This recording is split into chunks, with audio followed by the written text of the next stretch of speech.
जय श्री राम। बात करते हैं सिब्बल सिंघवी राजद गैंग की, जिसे सुप्रीम कोर्ट से झटका लगा है। जबरदस्त झटका लगा है वोटर लिस्ट अपडेशन के मामले में। बिहार में वोटर लिस्ट अपडेट हो रही है, बड़ी गहन जांच हो रही है। इसको लेकर विपक्ष में खलबली है कि कहां कौन सा वोट कट जाए, कहां से फर्जी वोट जो है हट जाए। तो इसीलिए दौड़े दौड़े सुप्रीम कोर्ट गए थे। सुप्रीम कोर्ट में जाकर इन्होंने वही पुराना तरीका, सरकार किसी और के सिस्टम हमारा, हम जाएंगे तो पहली फुर्सत में तारीख मिल जाएगी और वोटर लिस्ट अपडेशन पर हम अंतरिम आदेश ले लेंगे और रोक लगवा देंगे।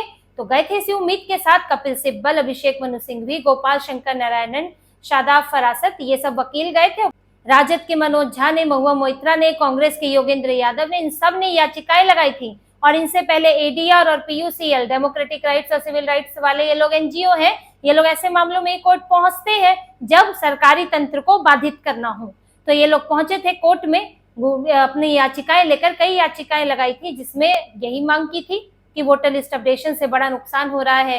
कई लोग जो हैं इसमें लिस्ट में आ ही नहीं पाएंगे। जो दस्तावेज मांगे गए हैं सबके पास नहीं है और बड़ा ही कम समय रखा गया है। 25 जुलाई की तारीख दी गई है, अंतिम तारीख है, जिसके बाद किसी के लिए मुश्किल हो जाएगा अपना नाम वोटर लिस्ट में जोड़ना।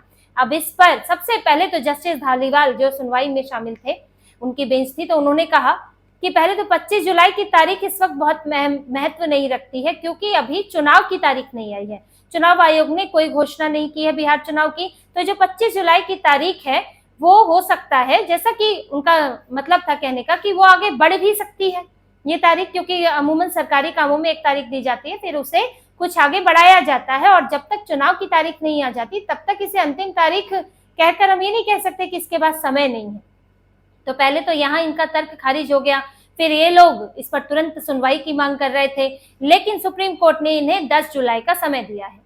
ये लोग ने तो सोचा था कि तीस्ता सीतलवाड़ की तरह होगा।